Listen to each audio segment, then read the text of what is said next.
Okay. And we are holding Daf Kuf Amud Aleph. Let's bring up the page here.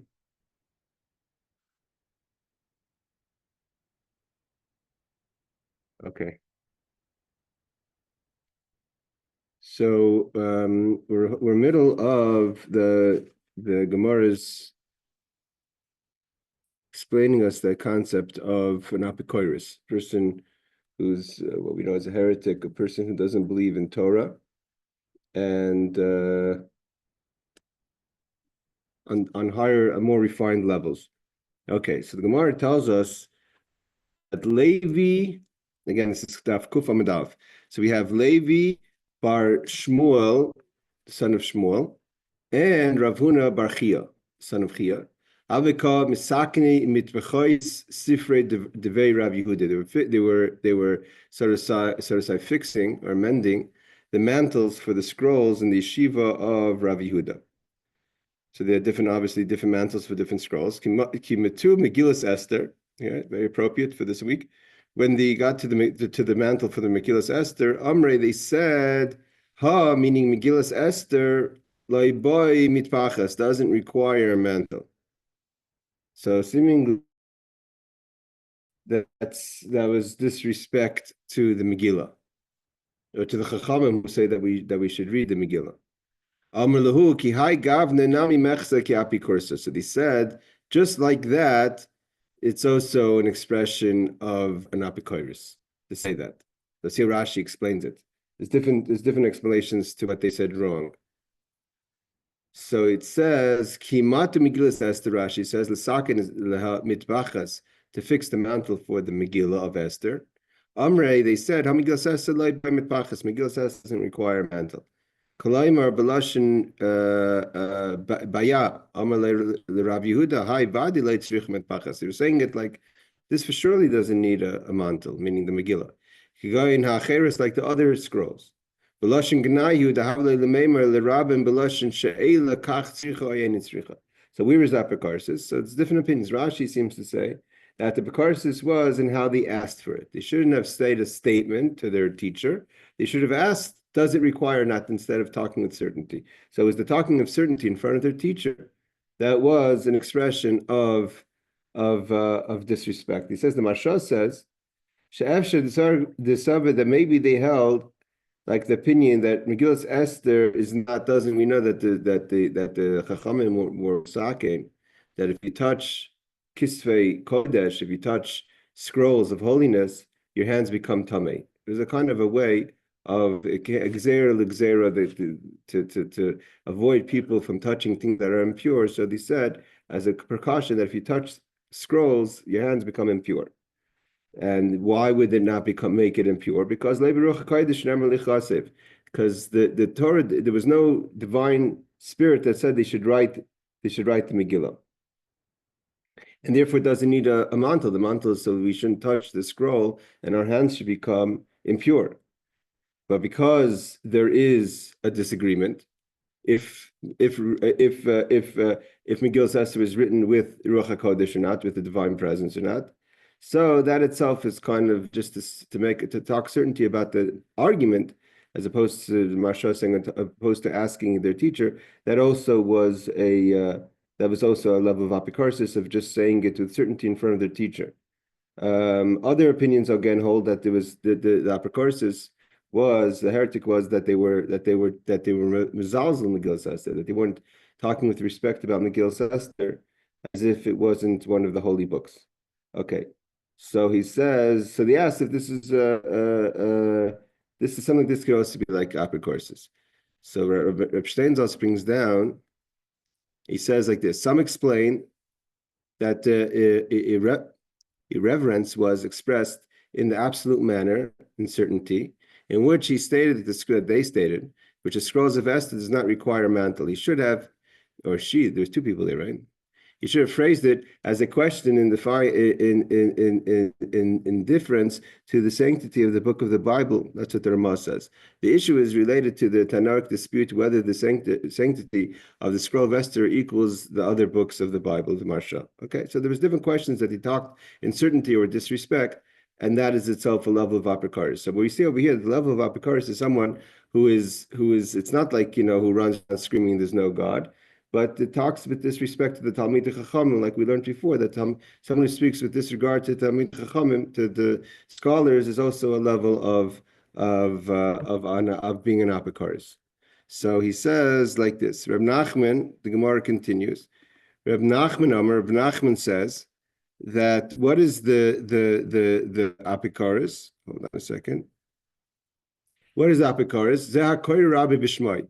It's someone who refers to their teacher. So if you refer to your teacher by name, that's disrespectful. So that's like an apikaris, and have respect. Why is it called an apikaris? It should be called lack of kavod. But the very fact that you would not respect your teacher, deeper issue that or that your teacher is teaching. If you of what makes your teacher your teacher, so then you would respect the teacher. So expression to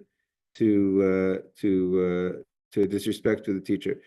That's internet. So if something is wrong with the internet, please let me know. Rav Nachman says, someone who Rabbi Yochanan said, was the servant attendant of Elisha, the prophet. Elisha, student of the prophet. So Gehazi was his famous shamish, who was a comedy character, and he ended up with leprosy. Talks about the leprosy, the 4 people, the lepers. That's Gehazi's sons. Why did he get leprosy? Because the Naaman, the general from the north, from Assyria, came to be cured from his leprosy by Elisha. When he was pure from the leprosy,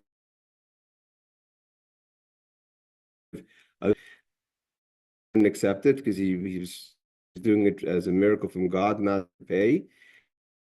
Gehazi was greedy, and he went back and he took the money.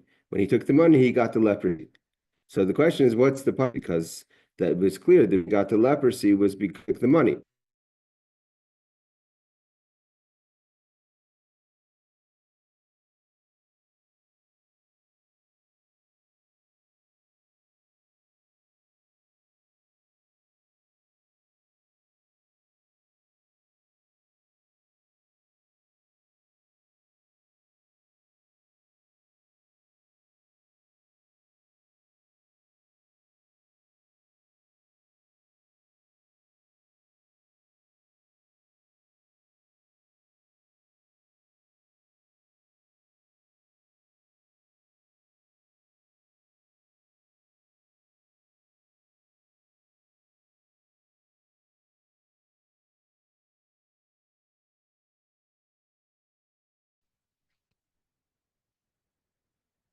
Yeah, I'm not sure what's going on over here.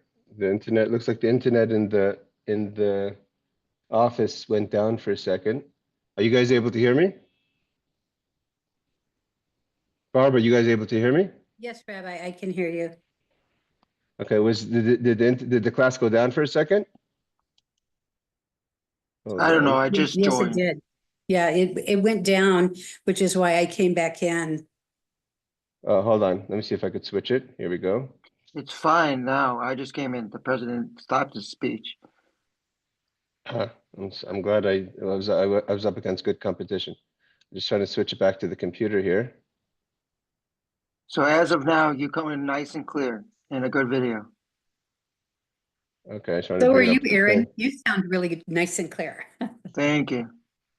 Hold on a second. Let me see if I could get the page back up.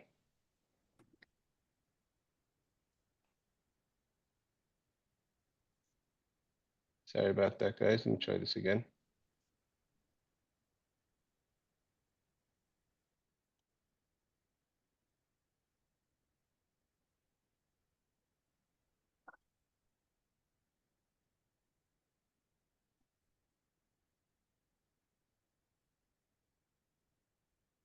I think I'm gonna turn off the YouTube a second.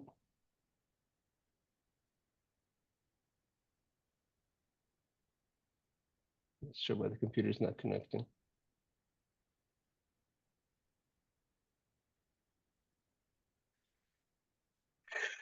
Hold on. Sorry about this, guys. Let me just see how we could reconnect this.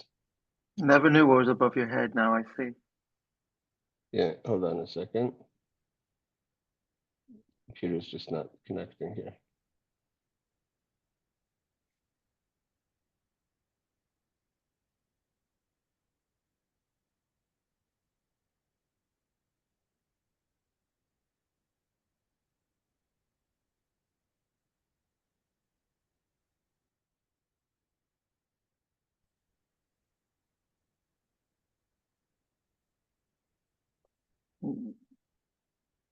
Okay, do you guys hear me now? Just as good as always. Yes, I So can let me- hear you. Okay, so let me. Recording in progress. Now I got. Do you guys hear me now?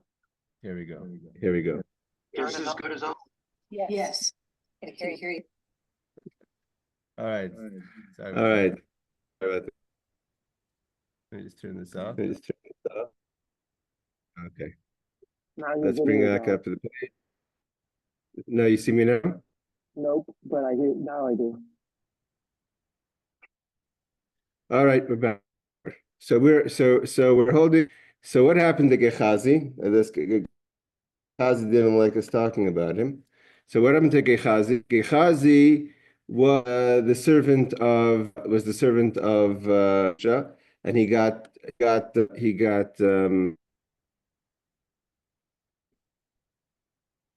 Hey, do you hear me now, Aaron? Still? I hear you, but your screen sharing is still spinning. The page Now has. everything's What? good now. You're back to normal. Okay. So he says like this.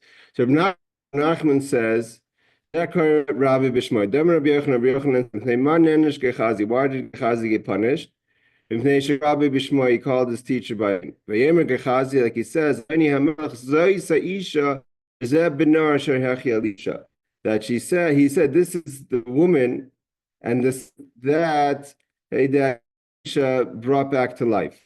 Story Elisha sent Gehazi to try to bring a child back to life. He didn't end up working, and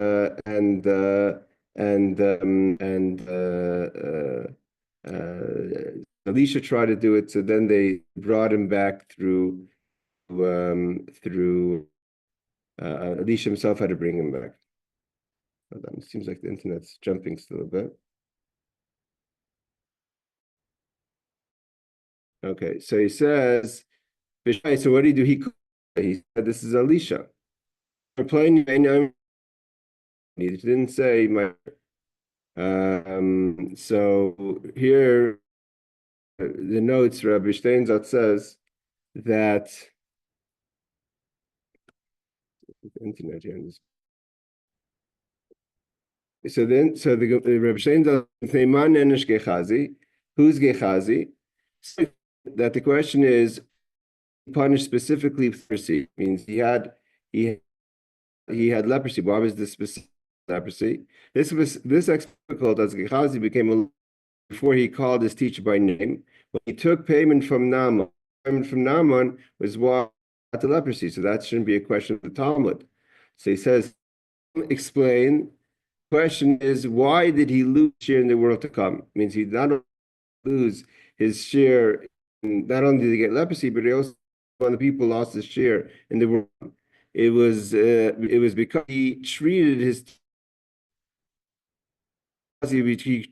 teacher contempt.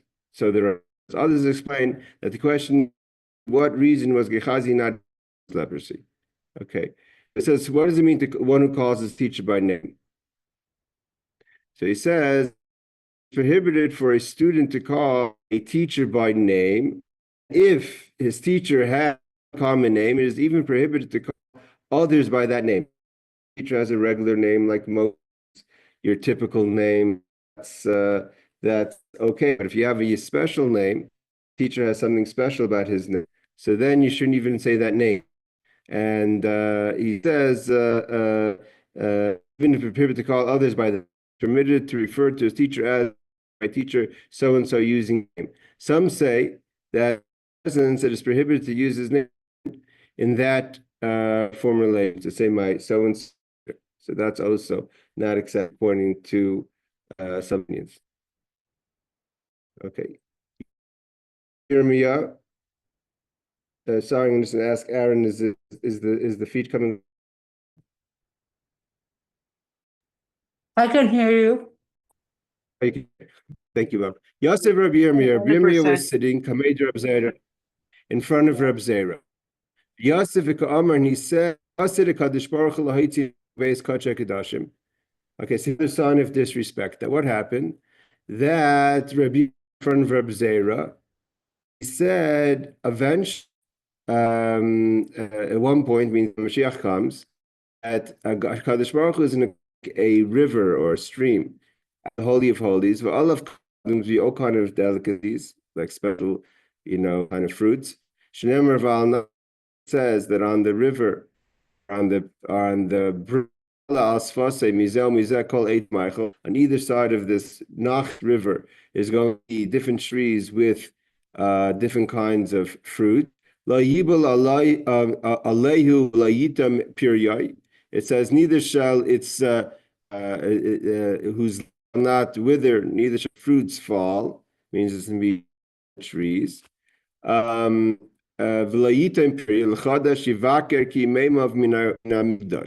And it says, because there are waters in the sanctuary, therefore the waters of the trees came from the sanctuary.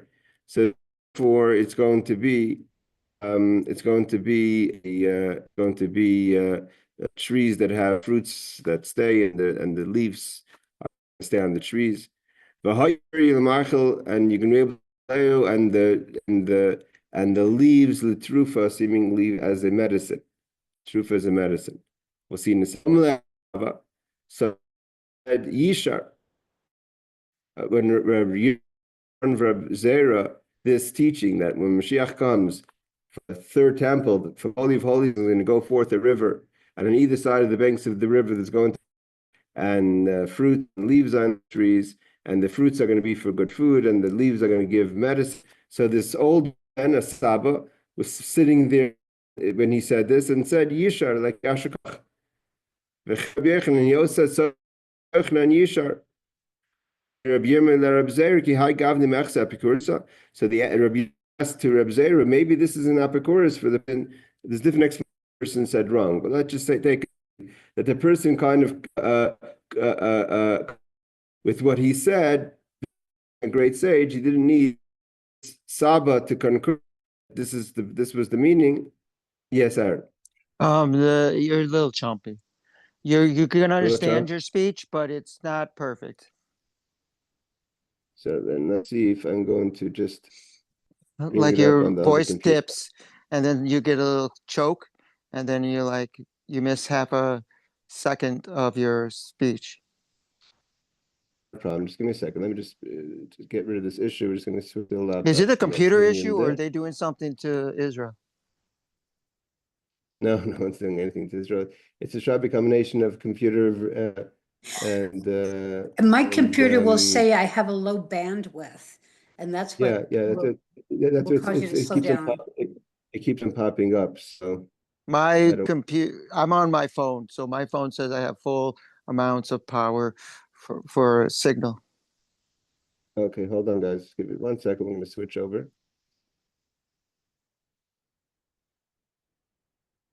Let's see if this helps. I may not have such strong.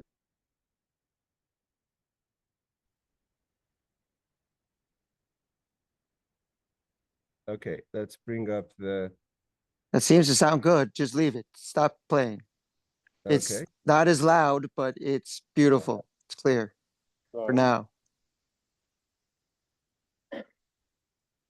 No, now you're doing the screen sharing. You got it? Okay. No, oh yeah, everything just seems to sound good. Just leave it. Stop playing. No, I have to turn off other things. Hold on. Okay, but I hear me. Hold on, let's bring up the screen. Okay. All right. Let me know if the sound goes off. So we're holding. So what happened was he said that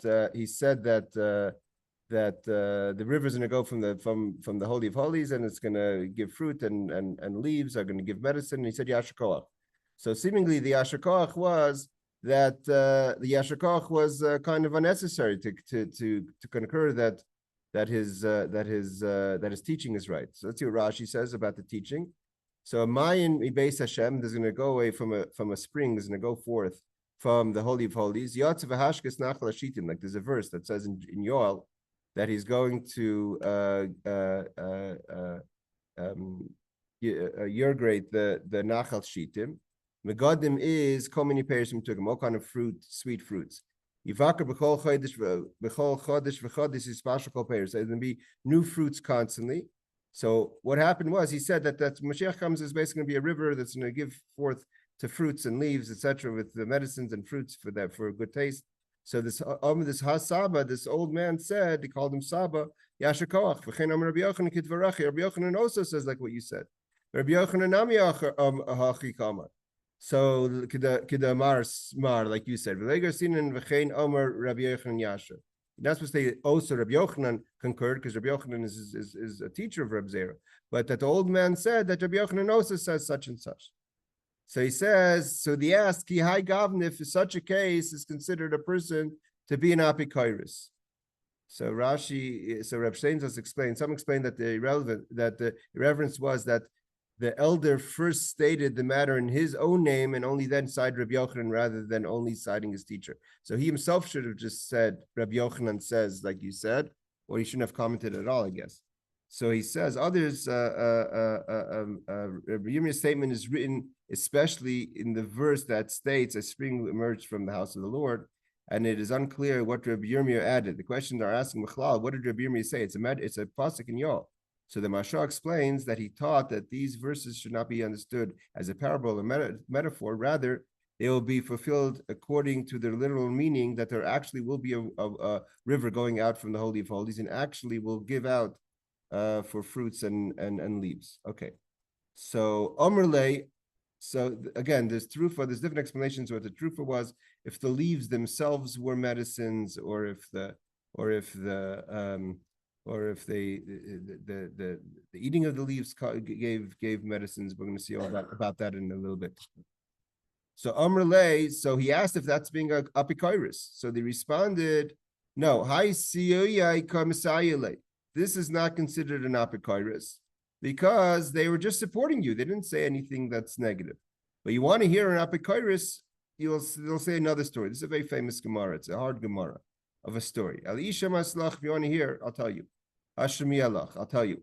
Kihadi Yosef Rabbi Yochanan, B'Kadarish. Rabbi Yochanan was once sitting, and he was teaching. That what did he teach? He taught that Asad Kadosh Baruch Hu Lahavi Avanim Toivus U'Margalias.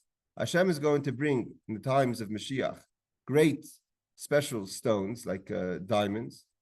Shehem Shloishim Amos. They're going to be the size of 30 arm lengths, let's say about 45 feet by 45 feet. That's huge, right, for a diamond. And they're going to Berum Esrim. God is going to carve within them 10, so to say, 10 arm lengths wide and 20 arm lengths tall. And some understand this to mean he's going to put them at the entrances of Jerusalem, and that's going to be like the gates to go into Jerusalem, walking through, so to say, these carved out diamonds. He's going to put them by the gates of Jerusalem. And what's the verse? The famous verse is from Shir Hashirim. It says, that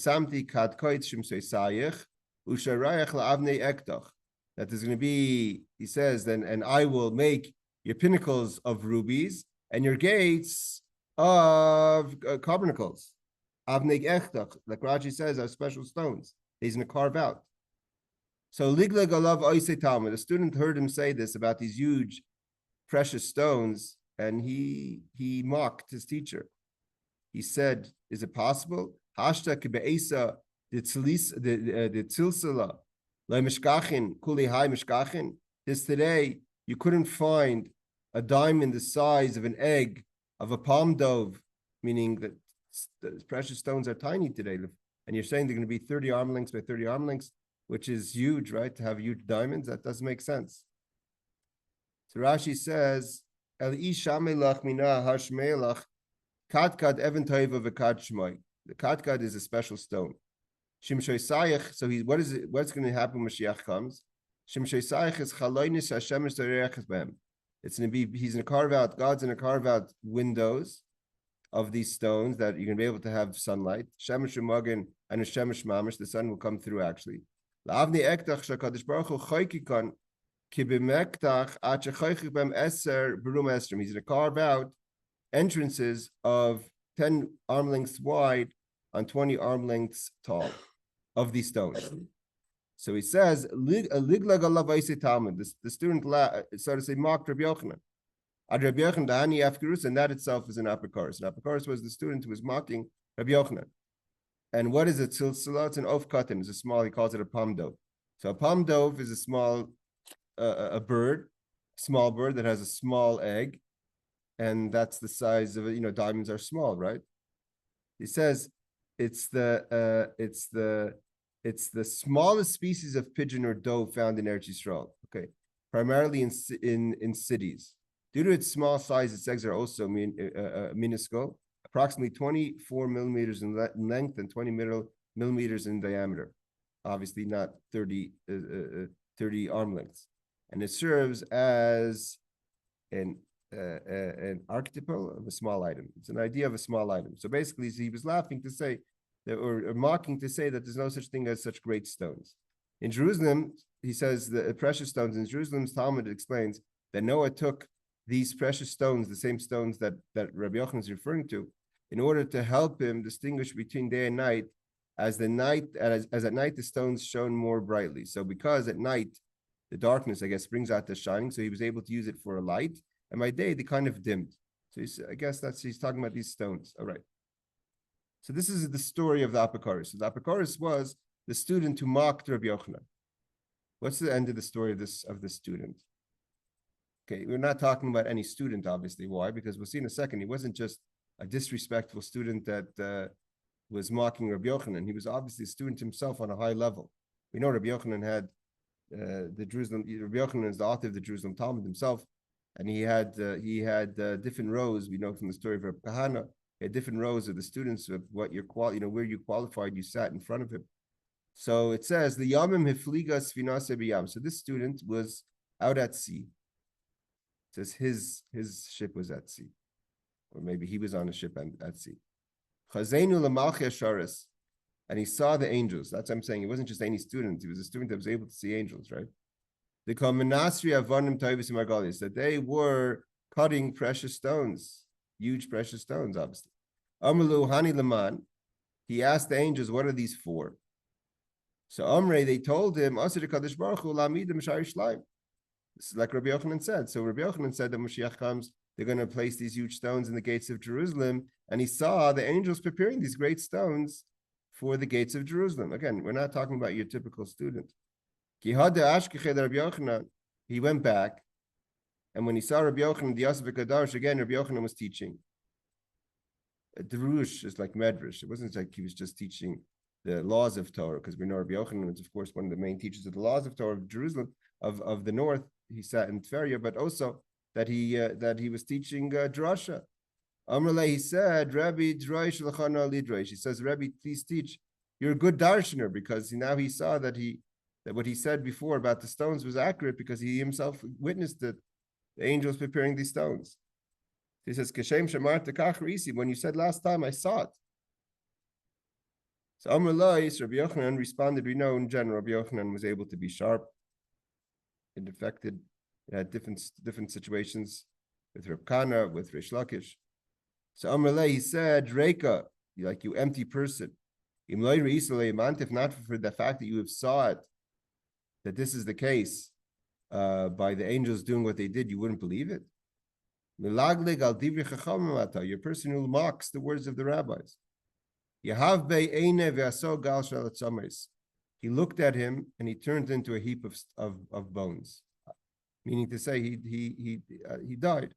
The student died from the Peda, Rish Lakish, of Rabbi Yochanan. I just want to say that, not Chas v'Shalom, but there's a story similar to that of Rav Kahana, right? Rav Kahana his composure of his face also would have on it a smile. That was just the way he was. And when he taught, he was asking all these questions of Rabbi Yochanan, and he was going higher and higher up in the line of chairs, to be accepted in Rabbi Yochanan's yeshiva. And he had this smile on his face, and the smile was really just, that's where his face was. And Rabbi Yochanan felt he was mocking him, and he looked at him, and he also died. I think either he was, I forget the end of the story, either he was Mechayim Esim, either he came back alive, or I forget exactly what happened. But there's another story, of course, Reish Lakish. Reish Lakish also, he said something sharp to him, and Reish Lakish passed away. Reish Lakish was also his brother-in-law, and because Reish Lakish married Rabbi Yochanan's sister, and Rabbi Yochanan's sister was not really so forgiving. Later, her son, who was Reish Lakish's son, she said, "Stay away from your uncle. You don't want him to do to you what he did to your father." Either way, Rabbi Yochanan regretted it his whole life. But in this case, the student was really mocking him, and he turned into a heap of bones. Rashi says, "Gal sha'ot samis shemeis adam shemeis nasa gal sha'ot samis." What does it mean? It's just an expression. He died, and like when a person dies, you become just bones. Let's see what Rabbi Steinzalt says. He says, "Milagleg al divrei chachamata," you're a person who mocks the rabbis. He says, the commentaries ask why the student was punished when he supported the statement of Rabbi Yochanan. He should have been punished, not when he mocked him. So when Rabbi Yochanan first said his statement, he should have been punished then. Why did he only punish when he confirmed that he saw the stones, etc., from the angels? So one possibility is that Rabbi Yochanan was unaware that the student had not accepted his statement until he came and told him. That's what the Rishash says. Okay. Mace, we asked a question on this teaching of Rabbi Yochanan. Why? Because it says one of the prophecies about when Mashiach is going to come, it says "V'oilech eschem koimimios." This is in Bechukosei, I think, that I'm going to stand. You're going to stand koimimios. Koimimios is 2 times high. Koimos is high. The mayor says, what does it mean? Messiah Mama. When Mashiach comes, we're going to be 200 arm lengths tall. 2 times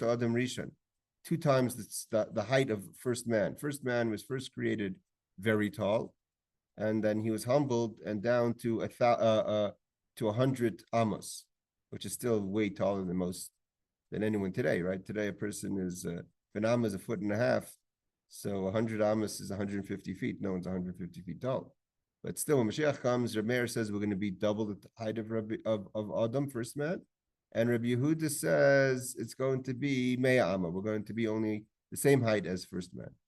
And what is the significance of 100 Amma? Keneged Heichel the Kaislav, to the length of the Heichel of the Beis Hamikdash and its walls. Now, I had another computer a picture to show how the walls worked out exactly. But if you count, there's also, if you bring up a picture later on your own of the Beis Hamikdash, talking about the first temple. So if you count from the ulam and the walls of the ulam and the back walls of the Beis Hamikdash, you have 100 amas.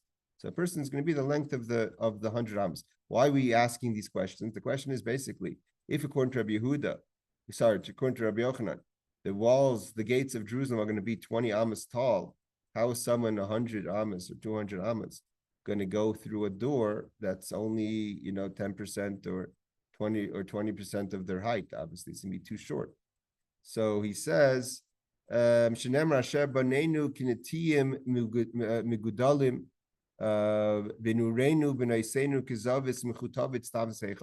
we know that we're going to be the length of the sanctuary of the temple? So he says, for our sons are as plants grown up in their youth, our daughters as cornerstones carved in the fashion of the palace. It means that we're going to be the size of the palace, indicating that the sons and daughters will be 100 cubits tall, which is the length of the Beis Hamikdash. Again, according to Rashi, we'll see in a second, it seems like Rashi's cheshbon is a little funny. That's why I wanted to bring up the picture. But let's see what Rashi says. So Reb Meir says koimemios. The word koimemios, it should be koima. Koimemios is plural. Shtei koima shel adam rishon. That we're going to be the height of 2 times the height of first man. Like it says in Gemorah Chagiga, Shemiut HaKadosh Baruch Hu v'amidu amei amma. What does it mean? That first man was really much taller. His head was all the way in the sky, by the sun, and God made him smaller. Shemiutu, he made him smaller. V'amidu, he made him the height of only 100 arm lengths. Shnemar v'tashas alai kapecha kaf b'gematria hachihava. So we say the word kaf is that chaf is 20 and pei is 80. So chaf and pei together make 100. He was made down to 100 arm lengths. Keneged the heichel v'kaislav. So Rabbi Yehuda says no. First man is not going to. When Mashiach comes, we're not going to be kaimemios 2 times the length of first man, but we're going to be the lengths of the sanctuary. So he brings down but malachim that how do we have the measure? How do we make it 100? How do we come up to the conclusion of 100 amas? So he says, the tabernacle that the Beis Hamikdash that Shlomo built was 60 arm lengths, orkoi, long. The Koisel Mizrach Sheish amas. If you count the eastern wall, you have 6 arm lengths. That's 66. The Koisel Marv in the west, Sheish amas is another 6. Va'ama achas Tarkisin. The Tarkisin was in between the Kodesh and the Heichal. So that the Kodesh Kodashim and the Kodesh, and that's another foot arm length. That's how Yud Gimel Amos. So Yud Gimel and Shishim is 73. The Ulam Eser is 83. The Ulam is before the holy is another 10. So we have 63, 73, 83. Sorry.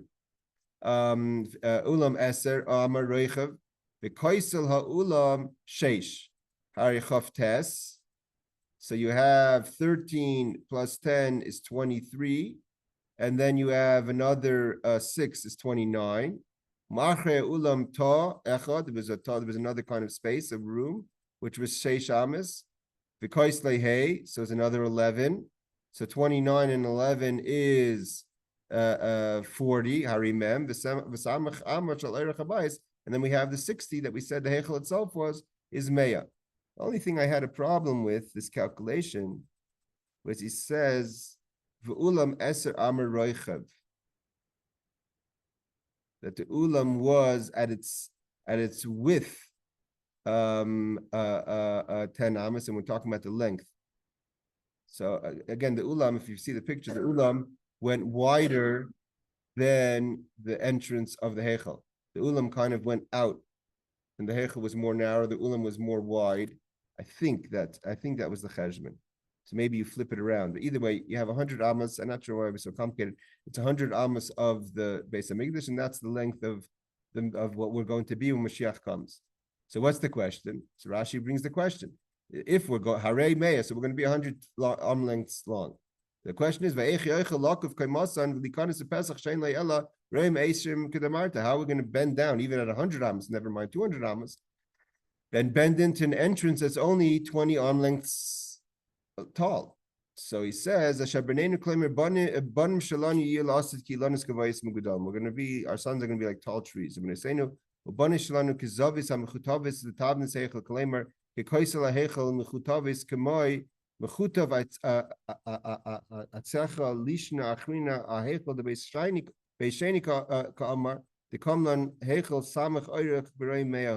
Okay, either he says it's going to be that the calculation of Shlomo's temple, which he made the calculation how it's 100 amah, or we're talking about the heichel of the second Beis Hamikdash that was 60 by 100. So you could do 100. So you have the 100 on the orach. So you have 100 arm lengths, so depending if you can go according to the first temple or the second temple. Okay, let's just see what Marshas, what the Rabbi Steinsaltz quotes over here. So the Maharal, he says, explains that the statement should be understood as an illusion, and that the dispute is with regard to the spiritual essence of people. Means if we're going to be 100 feet or 200, 100 amma, 200 amma is is a spiritual kind of space, not a physical space, at the end of days. Some say that twice the height alludes to the fact that they will achieve completion in body and soul. Others, it means the body is 100 and the soul is 100. Others say that they will be 100 cubits, the height of Adam, the first man, meaning that they will be complete in soul only. Means if we only have the soul, then it's 100. If we have the soul and body, it's 200. Okay, that's the argument they explain between Rabbi Meir. The Maral says it's not going to be literal. But either way, there's a question. If that's not literal, then maybe also the gates of Jerusalem are not literal. Then the question is, why are we laughing at this? Why did the student get punished? So either way, so the Gemara answers the question. When Rabbi Yochanan said the opening would be 20 cubits high, he's referring to the windows, that the windows will be 20, but the doors will be much greater. Still doesn't answer the question about if he says the stones will only be 30 cubits tall, unless there's going to be no top of the opening, meaning you could just cut them straight through, and there would be like open gates. So he says the he says that the windows will be 20 arm lengths for the sun to come in, but the gates will be much greater. So either you pile up the stones on top of each other, or the stones are not going to be, with the gates are not going to be with, so to say, with coverings. Now, now the Gemara goes back to what Rav Meir, Rav Zera, and the others were saying about the verse that says that a nachal, a mayan, a spring is going to come out of the Holy of Holies, and it's going to give forth to a nachal. Nachal is like a brook that's going to have trees on either side for good tasting fruit, and leaves for a trufa. So now the Gemara is trying to say, what does it mean? Va'alehu, the leaves are going to be litrufa. What does that mean? My va'alehu litrufa. What does it mean that the leaves are going to be for a trufa? So Rabbi Yitzchak bar Avedumi v'Rav Chizda Chad Amar, one says, lahatir per shamayla, v'Chad Amar lahatir per shamata.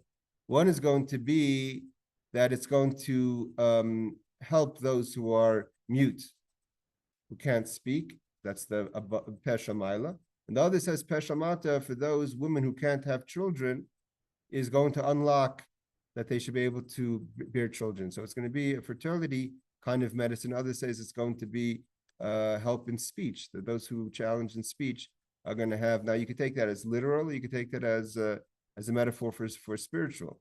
But either way, it's going to affect speech and other things that are locked up, so that there's speech or the ability to have children. He says, Rashi says, says that they should be able to speak. If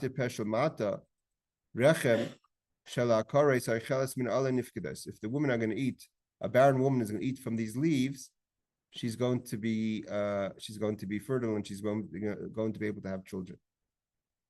And he says, he brings a support to this that says, we learned, Chizkiah said, Lahati Peshel Ilmin, that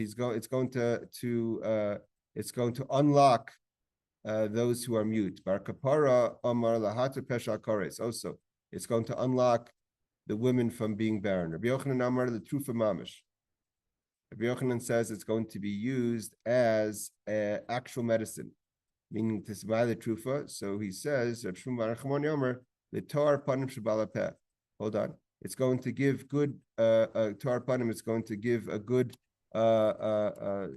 radiance of those who are bali peh, those who have the mouth, meaning the Talmid Chachamim. That's going to be a Talmid Chacham. It's going to give off a good vibe for the Talmid Chacham on their appearance. Yes, Aaron. Does this mean a deaf mute, one who doesn't hear and can't speak, or just someone who can't speak? It doesn't mention anything about deaf, so I would have to assume it's only talking about a mute. I mean, there are people who are deaf who can't speak because they can't hear. And my question is, and why doesn't it bring up the blind or the deaf? You're asking a good question, but there's that question that you could continue and continue and continue. I mean, that's the question is, what is it a trufa for? He's saying the word if you actually, the reason why they're talking about something connected to the mouth, if you go back and look at the word trufa, you break it up into two words. It's teru peh. So in the word trufa is peh, mouth. So it's talking about something connected to the mouth. And the word teru also could be from the word lahatir. So it's, if you take it litrufa, it's like lahatir peh, to open up the mouth. So therefore, it's something that they see within it, something connected to the mouth. Now, if it's going to affect, if you're saying it's talking about a mute who's affected by hearing, that's possible also. But in general, in Torah, Elam is a person who can't speak. But so the reason why they're connecting it to the mouth and not to other things is in the word trufa, we have the word peh, mouth. So therefore, they're trying to figure out what's it talking about. It's either the upper mouth or what they call the lower mouth, which is for a woman's womb, that she should be able to have children. Rabbi Yochanan says the trufa mamish. It means it's for medicine. And he also says, what's trufa? Trufa means from the word toar. Toar panim. Peh is also for panim, for the people of Baal Peh, the people who to learn Torah, it's going to affect their appearance. He says, Chizkiah says, V'hainu hach d'il trufa. Okay. Darish, let's just go a little further on this topic. Darish Rabbi Yehuda bar Simon. Rabbi Yehuda bar Simon learned as follows. Kol ha'mashcher panav al divrei Torah. Person darkens their face from studying of Torah.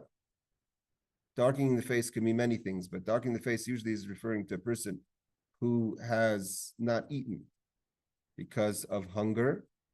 In Olam Hazeh, HaKadosh Baruch Hu mavhik zivav l'olam haba. So this is a continuation of Rabbi Yochanan says that trufa is the Torah panim of a person who studies Torah, of Bali Peh. So he says, so kol ha'mashcher, whoever's face is darkened from divrei Torah, from studying Torah, HaKadosh Baruch Hu mavik zivav l'olam haba. He's going to have a nice, beautiful ray in the world to come. As it says, Mareu halvonon bacher ka'arazim. It says like Lebanon is like Lebanon, excellent as the cedars. Erez is a tall tree. Follows his palate is like sweet, one who engages in sweets, which is Torah study. So in this world, until he is black as in a raven, which is also part of the pasuk before, is privileged of shining brightness in the world to come.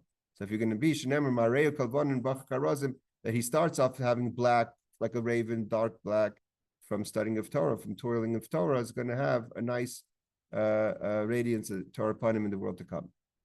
So he says, Mar panim kulvanim v'chsiv li'ilmei. He says before, Shcheiris ka'orev, he's going to be dark like a raven. V'samach le'ichakum amtakim, he's going to have be sweetened by the sweetness of Torah.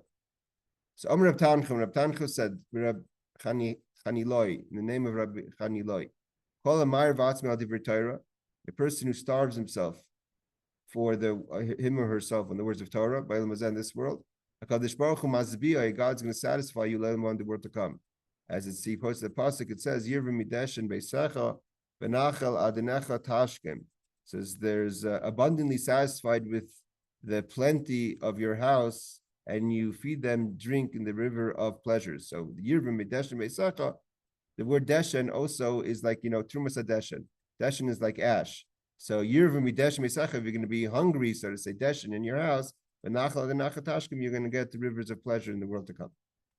So again, an idea that a person who toils in Torah in this world is going to have reward in the world to come. So Rashi quotes, "Yivrim midash beisecha amalei amalei Rabbi Deliel minei mahaikra ma'ir vinyana de ma'ir v'zatzmei." Talking about a person who hungers oneself in Torah. Yivrim midash beisecha shekadosh baruch hu matzbiya l'olam haba. God is going to give you satisfaction in the world to come. Let's just see what Rabbi Steinsaltz notes. He says. Right, we'll finish here after this comment from Rabbi Yochanan. It says, see Rashi and Mashal who explain the source of this interpretation. Virtually everyone agrees that reference to the previous verse, especially, your righteousness is like mighty mountains, your judgments like the great deep. Says, which the sages explain to be a reference to the height of wealth and depth of poverty that exists in the world. I mean, some people are very wealthy and some people are very poor. By contrast, the Ramah explains that the second verse, unrelated to its context, the verse, they are abundantly satisfied with plenty, deshen, of your house can also explain as expression of poverty, because deshin can also mean ashes. Like I said, trumas deshin. In other words, people who exist today in hunger from Torah and deprivation is metaphorically gaining sustenance from ashes, will ultimately arrive at a state which is which in the verse, you feed them, drink of the river of your pleasures, is fulfilled. When basically when Mashiach comes, you're going to have, in the world to come, they're going to have great reward. So again, what we see as a negative in this world initially is going to end up being a reward in the world to come for those who study Torah. Okay, the Gemara is going to continue. I'm sorry about this connection. I can't. Also, the print here is much smaller from my laptop. Mirza Hashem fixed the problem. I'm not sure what it was with the internet. The Gemara continues on this line with the famous Gemara about a person who studies Torah is rewarded with Shai Oilmas with 610 worlds. And we're going to learn about all the great rewards of Torah and how a person behaves in this world with regard to Torah. In the world to come is going to be blessed with abundance. So don't look at things as they are. Like the famous, to just finish off this famous story of the Maggid who was rich. Someone said the great Maggid lived in such poverty. He says, yes, the great Maggid, he says, when a person travels, like on business, right? So you don't take your whole house with you. You could have a huge house, but you travel in business, you're in a 30-meter room in a hotel, with minimal availabilities. You have, just your room and your shower, etc. So he says, this world is like I'm traveling. I'm on the road. I'm on a business trip. But the world to come, that's going to be Mirza Hashem, the great reward. Okay, everyone. Again, sorry for the problems with the connection. As Hashem, we won't have that next week. Laila Tov, thank you for joining. Thank you, Rabbi. Laila Tov.